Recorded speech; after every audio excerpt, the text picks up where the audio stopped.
जय हिंद दोस्तों, स्वागत है आपका अपने YouTube channel year success force पर। सो फ्रेंड्स, डिस्कस करने वाले हैं आर्मी अग्निवीर भर्ती 2024 जीके जीएस की मैराथन क्लास नंबर सेकंड। हम लोग एक क्लास को डिस्कस कर चुके हैं जिसमें हमने सुपर 30 क्वेश्चंस को डिस्कस किया है, जो कि आपके जीके जीएस के मिक्स क्वेश्चन हैं।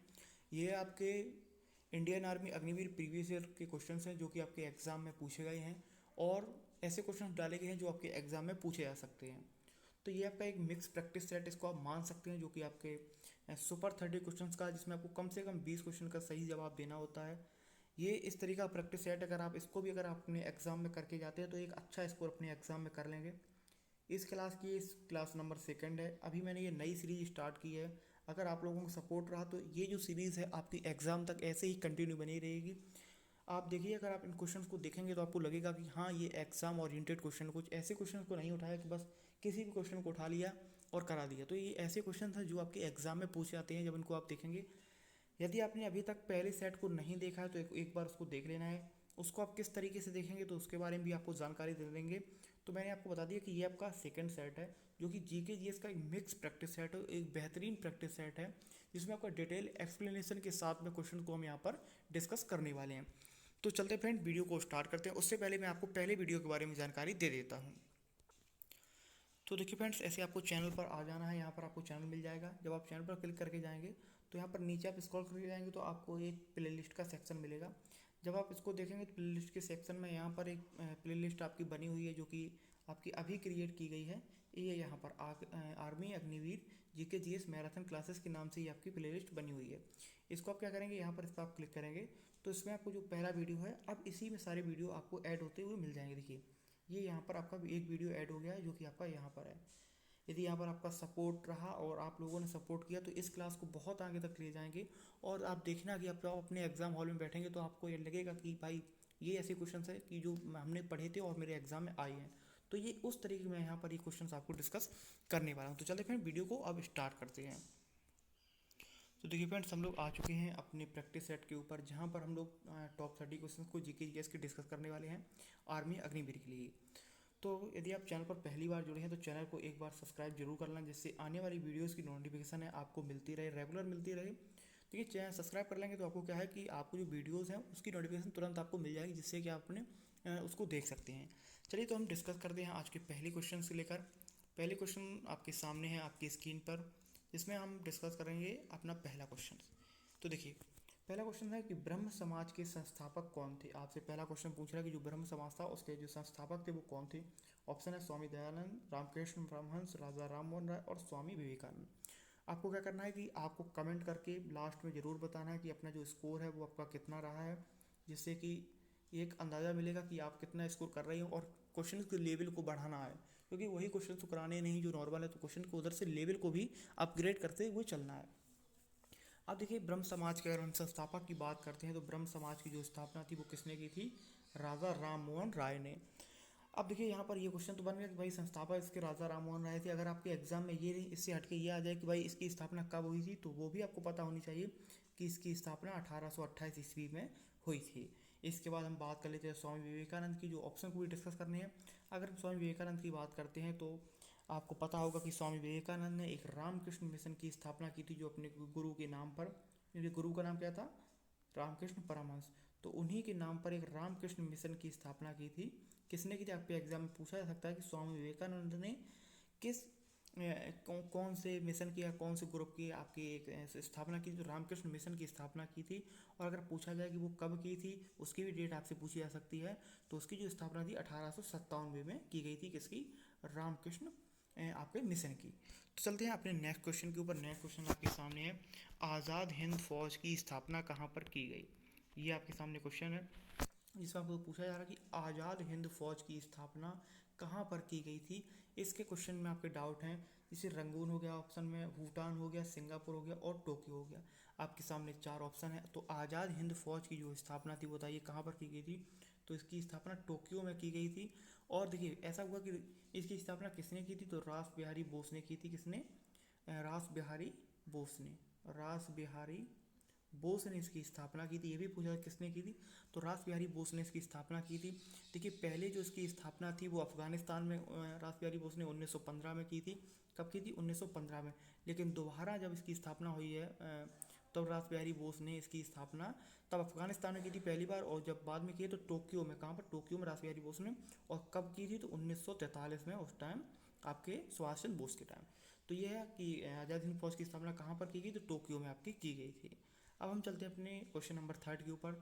क्वेश्चन नंबर थर्ड आपके सामने है, तो बताइए इसका।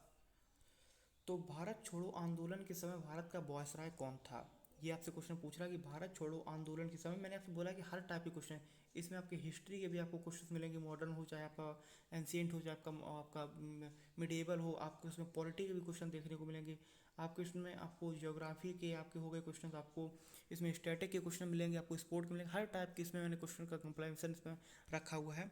तो बताइए कि भाई इसका जो आंसर क्या है कि भारत छोड़ो आंदोलन के समय भारत की वॉयसराय, तो क्रिप्स, माउंटबेटन, वेबर या लिनलिथगो। आपके सामने चार ऑप्शन, अगर हम इसके राइट आंसर की बात करते हैं तो ऑप्शन नंबर 4 लिनलिथगो इसके वॉयसराय थे। कब? भारत छोड़ो आंदोलन। आपसे एक क्वेश्चन रहेगा कि भारत छोड़ो आंदोलन कब प्रारंभ हुआ।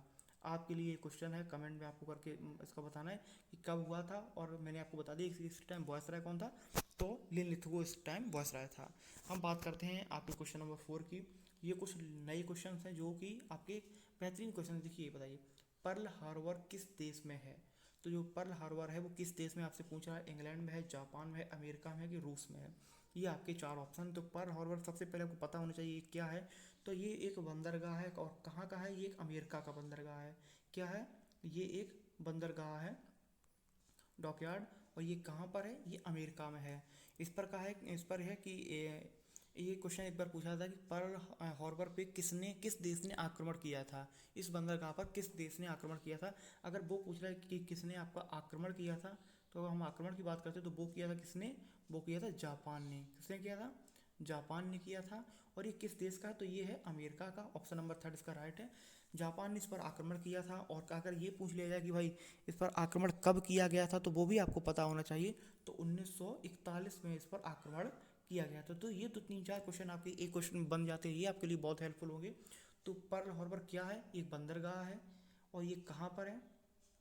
ये देखिए बंदरगाह है। ये किस देश में है? तो ये अमेरिका में है। इस पर किस देश ने आक्रमण किया था? तो वो जापान ने किया था। और कब किया था? तो 1941 में किया था। तो ये थोड़ा लिखने में प्रॉब्लम है, आपको थोड़ा समझ में कम आई तो उसके लिए माफ़ कीजिए, क्योंकि मोबाइल पर पढ़ाना थोड़ा इजी नहीं होता है आपको। आप देखिए नौसेना की कितनी कमान है, इसी वजह से मैं आपसे कहता हूँ कि आप अच्छे से पढ़िए, जिससे कि आपके एग्ज़ाम में मदद हो और आपको कोई भी प्रॉब्लम ना हो, तो उससे समझते चलिए। तो नौसेना है, आपसे पूछिए भारतीय नौसेना की कितनी कमान है? भारतीय नौसेना की कितनी कमान है, आपसे ये पूछ रहा है कि भारतीय नौसेना कितनी कमान है। जब आप किसी भी फोर्स लाइन में जाते हैं तो आपको अदर भी फोर्स की जानकारी होनी चाहिए, क्योंकि आप अपने आर्मी तक तो सीमित है नहीं, आपको नेवी एमआर का भी पेपर देना है, तो इस वजह से आपको हर चीज़ की जानकारी होनी चाहिए। तो भारतीय नौसेना की कितनी कमान से आपके सामने ऑप्शन है 6, 5, 4, 3।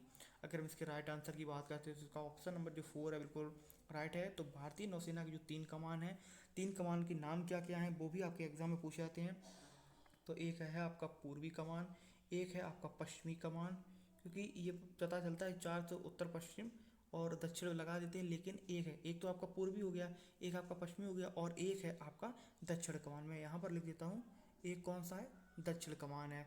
अगर हम इसकी बात करते हैं कि इसके मुख्यालय वगैरह कहाँ है, तो पूर्वी कमान का मुख्यालय कहाँ है, पश्चिमी कमान का मुख्यालय कहाँ है, और दक्षिणी कमान का मुख्यालय कहाँ है? अगर हम पूर्वी कमान की बात करते हैं तो विशाखापट्टनम में इसका मुख्यालय है। विशाखापट्टनम में, इतना लिख देते हैं क्योंकि जगह नहीं है। तो नौसेना की भारतीय नौसेना कितनी कमान है? तो वो 3 कमान है। कौन कौन सी है? पूर्वी है, पश्चिमी और दक्षिणी है। पूर्वी कमान का मुख्यालय कहाँ? विशाखापट्टनम में। अगर हम पश्चिमी की बात करते हैं तो वो कहाँ पर है? वो है आपका मुंबई यानी कि बम्बई में। और अगर हम दक्षिणी की बात करते हैं तो वो कहाँ पर है? वो है आपका कोच्चि में। कहाँ पर है? कोच्चि में। तो ये आपके क्वेश्चन यहाँ पर बन गए। हम बात करते हैं क्वेश्चन नंबर 6 की। ये क्वेश्चन मैंने कल कराया था, तो इसका आंसर आप लोगों को कमेंट करके देना है। यांत्रिक ऊर्जा को विद्युत ऊर्जा में कौन बदलता है? इसका मैं आंसर आपको नहीं बताऊं, क्योंकि ये क्वेश्चन मैंने कल कराया था। हम बात करते हैं धातु में, धातु का मिश्रण क्या कहलाता है? क्योंकि आपके एग्ज़ाम में मेटल एंड नॉन मेटल से भी क्वेश्चन पूछे थे, अगर आप अपने सिलेबस को देखेंगे तो उसमें लिखा हुआ है। तो बताइए कि धातु में धातु का मिश्रण क्या कहलाता है, ये आपके सामने है। मिश्रण कहलाता है, तत्व कहलाता है, परमाणु कहलाता है या एलॉय कहलाता है। अगर हम इसकी बात करते हैं कि धातु में धातु का मिश्रण एलॉय कहलाता है। अगर ये एलॉय आपको ना मिले तो आपको एग्जाम में एक मिश्र धातु करके आपको मिल सकता है।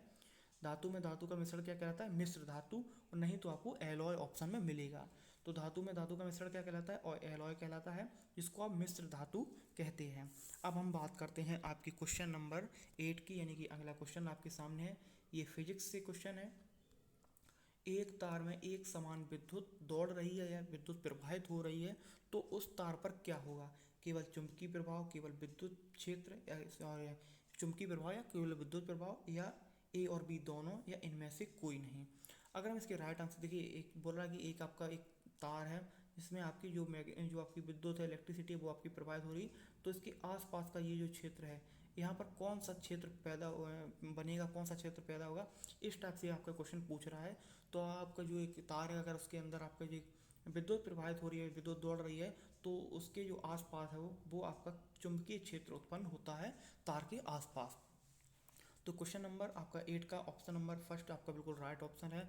हम बात करते हैं क्वेश्चन नंबर 9 की।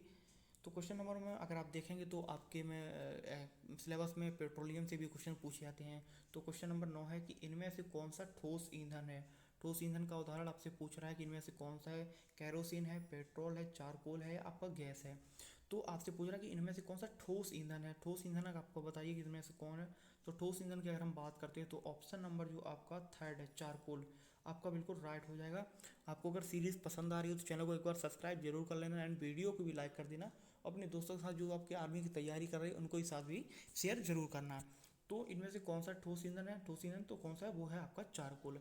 हम बात करते हैं क्वेश्चन नंबर 10। तो पहले पड़ाव पर हम लोग आ चुके हैं, और इसमें आपको बताना है कि कितने क्वेश्चन आपके सही हुए हैं। थोड़े टफ क्वेश्चन हैं, लेकिन ये ऐसे क्वेश्चन हैं जो आपके एग्जाम में भाई पूछे जाते हैं, आप विश्वास रखिए। अभी कल के ही कोई एग्जाम में आपका एक क्वेश्चन आया था कि जो आपका क्वेश्चन था उसका भारत छोड़ो आंदोलन के समय वाला था, और एक था आपका शायद वो आज़ाद हिंद फौज वाला। ये क्वेश्चन आपके एग्जाम में पूछा गया था कल ही आपके एयरफोर्स एग्जाम में। तो बताइए, यदि यूरेनियम निर्वात में रख दें तो उस पर क्या प्रभाव पड़ेगा। आपके एग्जाम में ये इस टाइप से भी क्वेश्चन पूछा था, यदि यूरेनियम को एक कक्ष में रख दिया जाए, कक्ष मतलब कमरे में, तो उस पर क्या प्रभाव पड़ेगा, ये इस टाइप से क्वेश्चन पूछा जाता है। तो यूरेनियम को निर्वात में अगर रख दें तो उस पर कोई प्रभाव नहीं पड़ेगा। तापमान में वृद्धि होगी, तापमान में कमी होगी, या इनमें से कोई नहीं। तो सबसे पहले यूरेनियम का आपको पता है कि बिजली बनाने में, परमाणु बम बनाने में इसका प्रयोग किया जाता है, क्योंकि इसमें जो विखंडन होता है वो काफ़ी, जब विखंडन होता है यूरेनियम का तो काफ़ी अधिक ऊर्जा पैदा होती है, तो उससे बिजली भी बनती है आपकी, और परमाणु बम भी बनता है। तो यूरेनियम को निर्वात में रख दें तो उस पर क्या प्रभाव पड़ेगा। तो इसका जो ऑप्शन नंबर आपका कौन सा फर्स्ट है, वो आपका बिल्कुल राइट हो जाएगा। इस पर कोई प्रभाव नहीं पड़ेगा यूरेनियम पर, अगर इसको आप निर्वात में रख देंगे। अब हम बात करते हैं क्वेश्चन नंबर 11 की। क्वेश्चन नंबर जो 11 है वो आपके सामने है। ये देखिए, ये आपका ये देखिए, थोड़ा इसको छोटा कर देते जिससे कि आपको पूरा पढ़ने में आ जाए।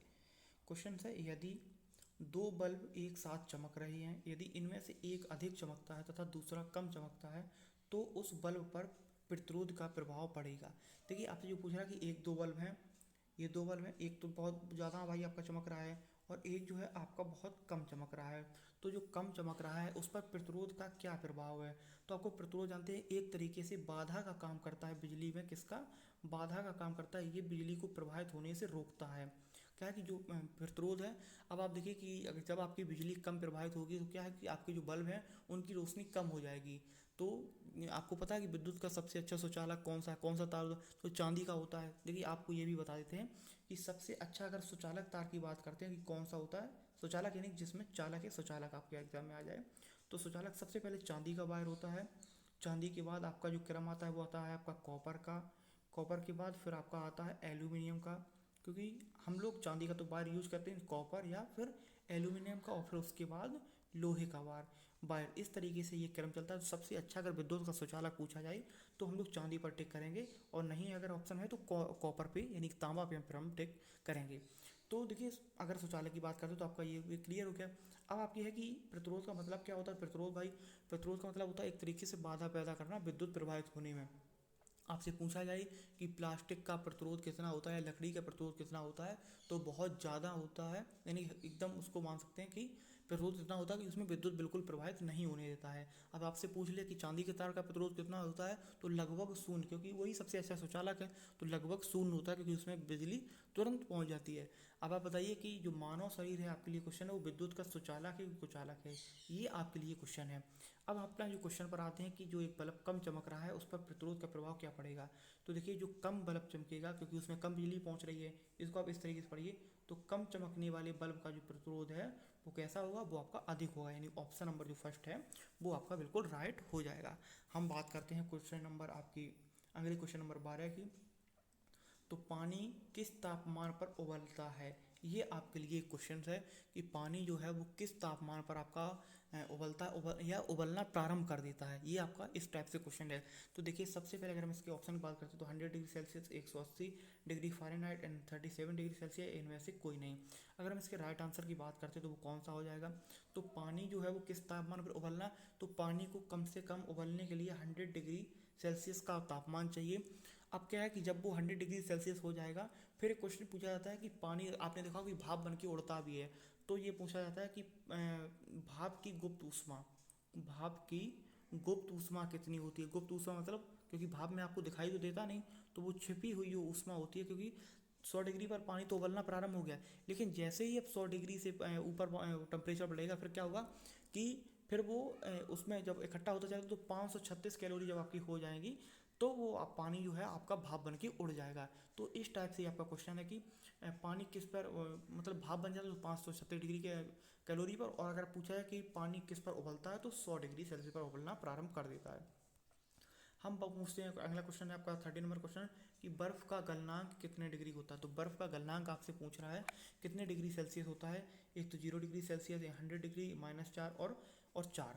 तो ये आपके क्वेश्चन से आपके ऑप्शन आपके सामने कि बर्फ़ का जो गलनांक है वो आपका कितना होता है। अगर हम इसके राइट आंसर की बात करते हैं तो वो है आपका option number first, 0 degree Celsius पर बर्फ़ का गलनांक। गलनांक का मतलब होता है गलने का मान, यानी कि बर्फ़ कितने डिग्री सेल्सियस पर गलना प्रारंभ कर देती है। अगर आपसे पूछा है कि पानी का जो हिमांक होता है, इस टाइप से आपको हिमांक मतलब जमना होता है, हिम मतलब क्या होता है, बर्फ, तो पानी का हिमांक या बर्फ का गलनांक। देखिए, बर्फ कितने डिग्री सेल्सियस पर गलती है या कितने डिग्री सेल्सियस पर पिघलती है, इस टाइप से आपसे क्वेश्चन भी पूछे जाते हैं, तो वो भी मैं अगली वीडियो में उसको भी कवर कर लूँगा। तो जो 0 डिग्री सेल्सियस पर बर्फ है वो गलना भी प्रारंभ कर देती है, और उसके बाद क्या है कि वो जमती भी 0 डिग्री सेल्सियस पर, जब पानी का 0 डिग्री तब वो जमती भी है और गलती भी है, इस टाइप का ये क्वेश्चन है। तो बर्फ़ का गलना अगर आपसे पूछा है तो वो है 0 डिग्री सेल्सियस। हम बात करते हैं क्वेश्चन नंबर 14 की। तो ये आपका एक है कि ग्रीनविच मीन टाइम से भारत का समय, ये आपके सामने क्वेश्चन है कि जो ग्रीनविच मीन टाइम है, जो आपकी रेखा है, उससे भारत का समय 2 घंटे आगे है, 5.5 घंटे पीछे है, या 5.5 घंटे आगे है, या 4 घंटे आगे है। ये आपके ऑप्शन है आपके सामने। तो ग्रीनविच मीन का जो टाइम है वो भारत के समय से कैसा है, आप बताइए। ग्रीनविच मीन के टाइम से भारत का समय कैसा है। तो आपका ऑप्शन नंबर जो आपका थर्ड है वो आपका बिल्कुल राइट हो जाएगा, 5.5 घंटे क्या है, आगे है। तो ग्रीनविच मीन टाइम भारत के समय का 5.5 घंटे भाई आगे चलता है, ये आपका ऑप्शन नंबर थर्ड बिल्कुल राइट हो जाएगा। हम बात करते हैं क्वेश्चन नंबर 15, जिसमें मैंने आपसे बोला था कि इसमें पॉलिटी के भी क्वेश्चन आपके हर तरीके क्वेश्चन इसमें मर्ज किए गए हैं। तो भारत के मुख्य न्यायाधीश की नियुक्ति कौन करता है, ये आपका क्वेश्चन है। तो भारत के मुख्य न्यायाधीश, चीफ जस्टिस ऑफ इंडिया की नियुक्ति कौन करता है, आपके सामने ऑप्शन है संसद, कानून मंत्री, राष्ट्रपति या प्रधानमंत्री। ये आपके सामने 4 ऑप्शन है। अगर हम इसके राइट आंसर की बात करते हैं तो भारत के CGI, chief justice of India, यानी कि मुख्य न्यायाधीश की जो नियुक्ति है वो कौन करता है, वो राष्ट्रपति करता है। अच्छा, आपके लिए क्वेश्चन है कि राष्ट्रपति का जो पद है वो कौन से अनुच्छेद में है। आपके लिए क्वेश्चन है कि राष्ट्रपति का पद कौन से अनुच्छेद में है, ये आपके लिए एक क्वेश्चन है। हम बात करते हैं क्वेश्चन नंबर 16 की। तो किंग मार्टिन लूथर कौन थे, इस टाइप का आपके पूछा था कि किंग मार्टिन लूथर कौन थे। तो आप बताइए। आपका ऑप्शन अमेरिका के निग्रो नेता, या 1776 के अमेरिका के राजा, या ब्रिटेन के 19वीं सदी के राजा, या गुआना के राजा। ये इस टाइप के कभी कभी जो स्पेशल व्यक्ति थे उनसे ये क्वेश्चन पूछा जाता है। तो किंग मार्टिन लूथर थे, वो थे कौन, अमेरिका के एक निग्रो नेता थे। अब हम बात करते हैं आपकी क्वेश्चन नंबर 17 की। तो देखिए, कल मैंने इससे एक क्वेश्चन पूछा था। तो निम्नलिखित में से कौन सी विश्व की सबसे लंबी नदी है, आपसे ये पूछ रहा है। आपके सामने है अमेजन, नील और आगे ऑप्शन हैं आपके अगले पेज पर, यांग सी क्यांग या मिसिसिपी मिसौरी। कल मैंने इन सभी ऑप्शन से क्वेश्चन आपके बनाए थे, मिसिसिपी मिसौरी से भी बनाया था, अमेजन से भी बनाया था और आपका नील से भी बनाया था। तो विश्व की सबसे लंबी नदी कौन सी है? अगर हम इसके राइट आंसर की बात करते हैं तो वो कौन सा है? नील नदी। कल मैंने आपको एक क्वेश्चन बताया था कि नील नदी कहाँ से निकलती है, ये मैंने कल के प्रैक्टिस सेट में क्वेश्चन कराया था, अगर आपने वो देखा होगा तो आप जरूर आंसर करेंगे।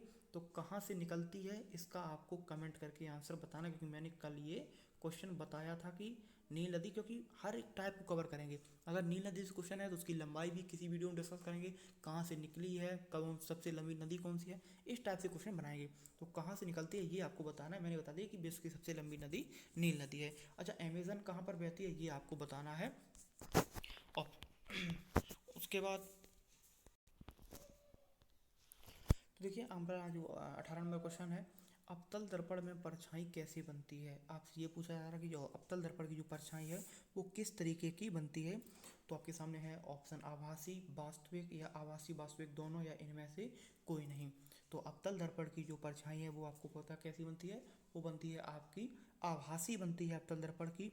और अगर और थोड़ा आगे पूछ लिया जाए तो आभासी बनती है, और कैसी बनती है, आपकी सीधी बनती है, और कैसी बनती है, और प्रतिबिंब से कैसी बनती है, बड़ी बनती है। ये आपका तीनों यहाँ से होगा कि अवतल दर्पण में परछाई है वो आभासी, सीधी और बड़ी बनती है। उत्तल में इसका उल्टा हो जाता है, अब उत्तल में बनती आभासी है, सीधी बनती है, लेकिन कैसी बनती है, छोटी बनती है, कैसी, उत्तल में। तो इसमें क्या आभासी में क्या, अवतल में क्या है कि आभासी बनती है, सीधी बनती है और बड़ी बनती है। हम बात करते हैं क्वेश्चन नंबर 19 की। तो एसआई प्रणाली में वायुमंडलीय, एसआई प्रणाली में वायुमंडलीय दाब की इकाई, वायुमंडलीय दाब की आपको इकाई बतानी है कि कौन सी होती है। तो एसआई प्रणाली आपको पता है, एसआई प्रणाली स्टैंडर्ड प्रणाली आपकी होती है एसआई प्रणाली, सीजीएस प्रणाली। कल मैंने मात्रक से भी क्वेश्चन कराए थे, 2-3 क्वेश्चन कराए थे मैंने मात्रक से। तो एसआई प्रणाली में आपसे वायुमंडलीय दाब की इकाई पूछ रहा है, तो न्यूटन होती है, मीटर होती है, प्रकाश दूरी होती है और पास्कल होती है, ये आपको बताना है। तो हम बात करते हैं वायुमंडलीय दाब में इकाई, अगर एसआई का ही बात करते हैं तो वो कौन सी होती है, पास्कल होती है। कल मैंने आपको प्रकाश वर्ष बताई थी, प्रकाश वर्ष किसकी होती है, प्रकाश वर्ष होती है दूरी की। ठीक है, ये आपको पता याद रखना है कि जो वायुमंडलीय दाब की जो एसआई इकाई है वो कौन सी है, पास्कल है। हम बात करते हैं क्वेश्चन नंबर 20 की। तो यूरिया उत्सर्जक है, यूरिया जो है वो किसका उत्सर्जक है, हाइड्रोजन का, ऑक्साइड का, नाइट्रोजन का या सल्फ्यूरिक का। चार ऑप्शन आपके सामने। तो यूरिया जो है वो किसका है, आपको पता है कि यूरिया में सबसे ज़्यादा क्या पाया जाता है, तो क्या पाया जाता है, वो नाइट्रोजन आपके यूरिया में पाया जाता है। ऑप्शन नंबर जो थर्ड है वो आपका बिल्कुल राइट हो जाएगा। हम बात करते हैं क्वेश्चन नंबर 21 की। आपका दूसरा पड़ाव पार हो चुका है, आप यहाँ पर बताना कि आपके कितने क्वेश्चन राइट थे। हम बात करते हैं खाने के नमक का सूत्र क्या होता है, रासायनिक सूत्र आपसे यहाँ पर पूछ रहा है कि खाने के जो नमक, खाना का जो आप खाने में यूज करते हैं नमक, उसका रासायनिक सूत्र क्या होता है। तो आपसे ये पूछ रहा है NaCl होता है, या H2SO4 होता है, या KMNO4 होता है, या ZnO2 होता है। तो आपको बताना है, ये तो काफ़ी ईजी है। तो खाने के जो नमक का सूत्र होता है वो कौन सा होता है, NaCl यानी सोडियम क्लोराइड। अब बात करते हैं H2SO4 किसका होता है और KMNO4 किसका होता है। तो अगर हम बात करते हैं H2SO4 की, तो वो किसका होता है, वो होता है आपका सल्फ्यूरिक एसिड का, सल्फ्यूरिक और एसिड यहाँ पर लिख दिया, सल्फ्यूरिक एसिड का। हम बात करते हैं कि MnO4 किसका होता है, तो वो आपको बताइए कि वो किसका हो, तो वो होता है पोटेशियम, पोटेशियम पर मैग्नाइट, पर मैग्नाइट। ये यहाँ पर लिखने में थोड़ी समस्या है। तो KMnO4 पोटेशियम पर मैग्नाइट का होता है, और H2SO4 सल्फ्यूरिक एसिड का होता है, और खाने का नमक है सोडियम क्लोराइड NaCl। हम बात करते हैं क्वेश्चन नंबर 22 की। तो ये काफ़ी क्वेश्चन है, इजी क्वेश्चन है। निम्न में से कौन सी गैस वातावरण को प्रदूषित नहीं करती है। ये देखने में आपको इजी लग रहा है, लेकिन यहाँ पर थोड़ा आपको डाउट होता है इस क्वेश्चन को करने में। तो निम्न में से कौन सी ऐसी गैस है जो वातावरण को प्रदूषित नहीं करती है। ऑप्शन नंबर है कार्बन डाइऑक्साइड, या कार्बन मोनोऑक्साइड, या ऑक्सीजन, या सल्फर डाइऑक्साइड। तो आपके सामने 4 ऑप्शन दिए गए हैं, तो इसमें आपको बताना है कि कौन सी गैस है जो वातावरण को प्रदूषित नहीं करती। अगर हम इसके राइट आंसर की बात करते हैं तो काफ़ी ईजी है, ऑक्सीजन तो बिल्कुल ही प्रदूषित नहीं करती है, और ये सभी नुकसान पहुंचाने वाली गैसेस हैं। क्योंकि आपको पता है कार्बन डाइऑक्साइड से कितना प्रॉब्लम हो रहा है। चलिए एक क्वेश्चन और है कि ओजोन का रासायनिक सूत्र क्या होता है। ओजोन आपने नाम सुना होगा कि ओजोन परत जो है वो हम पर आप सूर्य की किन किरणों के से मदद करती है बचने में, सूर्य की किन हानिकारक किरणों से बचाती है ओजोन परत। तो आपको पता होना चाहिए कि वो कौन सी किरणें सूर्य की पराबैंगनी किरणों से हमारी रक्षा करती है। कौन? जो सूर्य की पराबैंगनी किरणें आती हैं उनसे रक्षा करती है कौन? ओजोन परत। तो यहाँ पर क्वेश्चन है अपना ओजोन का रासायनिक सूत्र। तो ओजोन का जो रासायनिक सूत्र वो क्या है? Option number O2, O3, O या N2। अगर हम इसके राइट आंसर की बात करते हैं तो वो कौन सा है? O3। ओजोन का जो रासायनिक सूत्र वो कौन सा है? O3। हम बात करते हैं क्वेश्चन नंबर 24 की। तो फलों का खट्टा होना किसका कारण है? फलों का जो खट्टा होना है वो किसका कारण है?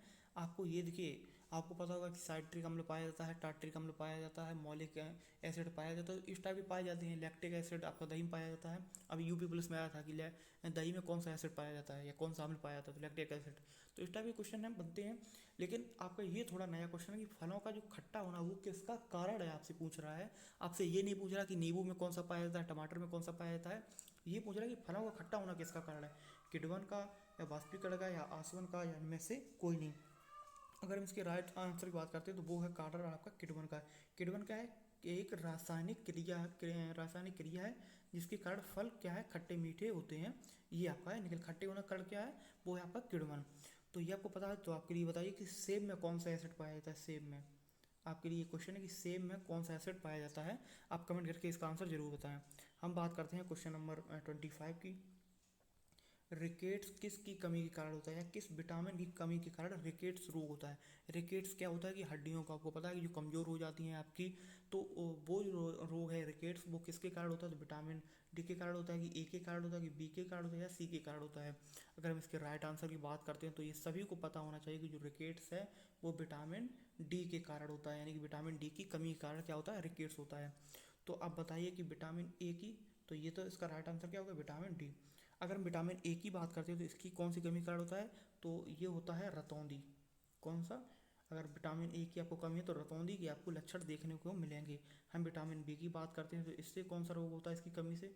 तो वो होता है आपका बेरी बेरी। कौन सा रोग होता है? Beriberi. और हम वही बात करते हैं आपकी विटामिन सी की, तो इसके कारण कौन सा होता है? इसके कारण होता है आपका स्कर्वी। ये आपके चारों यहाँ से, क्योंकि ये तो है कि मैं जो क्वेश्चन करा रहा हूँ वही आ जाए, पता नहीं जो मैं आपको डिटेल एक्सप्लेनेशन करा रहा हूँ वहाँ से क्वेश्चन आ जाए।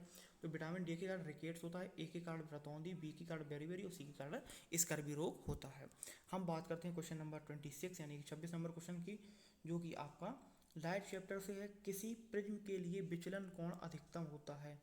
किसी प्रिज्म के लिए विचलन कोण अधिकतम होता है। अब देखिए, विचलन कोण आपको पता होगा कि आपसे क्वेश्चन पूछा जाता है कि रेलवे में जो आपका रेड लाइट होती है उसका क्यों यूज़ किया जाता है, या उसका खतरों में कारण ही क्यों यूज़ किया जाता है, उसमें ग्रीन का ही क्यों यूज़ किया और येलो का क्यों यूज़ किया जाता है। तो इस बात से इस टाइप से आपके क्वेश्चन पूछे जाते हैं। अब यहाँ पर आपका पूछा जा रहा है कि कौन से रंग का विचलन कोण अधिकतम होता है। तो देखिए, आपने विबग्योर काफ़ी अच्छे से पढ़ा होगा। विबग्योर मैं एक बार आपको समझा देता हूँ। विबग्योर का मतलब क्या होता है? ये आपका होता है वायलेट, इंडिगो ब्लू, ब्लू आपका यहाँ से ग्रीन, यहाँ से येलो, यहाँ से ऑरेंज और यहाँ से रेड। तो ये जो क्रम है आपका, ये है तरंग दैर्घ्य का बढ़ता क्रम। तरंग दैर्घ्य को हम किससे डिनोट करते हैं? लैम्डा से डिनोट करते हैं तरंग दैर्घ्य। तरंग दैर्घ्य, एक बार कलर चेंज कर लेते हैं जिससे आप समझ में आए। तो तरंग दैर्घ्य किसी सब, अगर आपसे पूछा जाए कि तरंग दैर्घ्य सबसे ज़्यादा किसकी होती है तो वो होती है रेड की, यानी कि तरंग दैर्घ्य जहाँ तक बहुत लंबी दूरी तय करता है। और सबसे कम किसकी होती है तो वो होती है वॉयलेट यानी कि बैगनी की। और वही पूछा जाए कि सबसे अधिक विचलन किसका होता है, तो ये विचलन का आपका बढ़ता हुआ क्रम है। सबसे कम होता है रेड का और सबसे ज़्यादा किसका होता है? वॉयलेट यानी कि बैगनी का। वही आपसे पूछ रहा है कि विचलन सबसे ज़्यादा किसका होता है तो बैगनी रंग का होता है, और सबसे कम किसका होता है तो वो होता है भाई आपके लाल रंग का। तरंग दैर्घ्य किसकी ज़्यादा होती है? तो तरंग दैर्घ्य लैम्डा को मैं यहाँ से लिखता हूँ, तरंग दैर्घ्य ज़्यादा होती है किसकी? लाल की, और कम बैगनी की। तो ये आपके क्वेश्चन यहाँ से बनते हैं। क्वेश्चन नंबर 27 की बात करता है। तो हीरा और ग्रेफाइट कार्बन के किस स्वरूप में होते हैं? तो ये आपसे पूछ रहा है कि हीरा और जो ग्रेफाइट है वो कार्बन के क्या हैं? समस्थानिक हैं, संभारिक हैं, या अपरूप हैं, या आपका ऑप्शन नंबर एक और है सब न्यूट्रॉनिक हैं। ये आपका ऑप्शन है, ये आपके ऑप्शंस हैं। एक सम न्यूट्रॉनिक हो गया, और आपका एक समस्थानिक हो गया, एक संभारिक हो गया, और एक अपरूप हो गया। तो आपको बताना है कि जो हीरा और ग्रेफाइट है वो कार्बन के किस तरीके के रूप हैं। तो इसके क्या हैं? कार्बन के अपरूप हैं। ये काफ़ी क्वेश्चन आपके एग्जाम में पूछा जाता है। तो हीरा जो ग्रेफाइट है वो कार्बन के क्या हैं? वो अपरूप हैं। ना कि संभारिक और ना समस्थानिक ना समयुट्रानिक। हम बात करते हैं क्वेश्चन नंबर 28 की।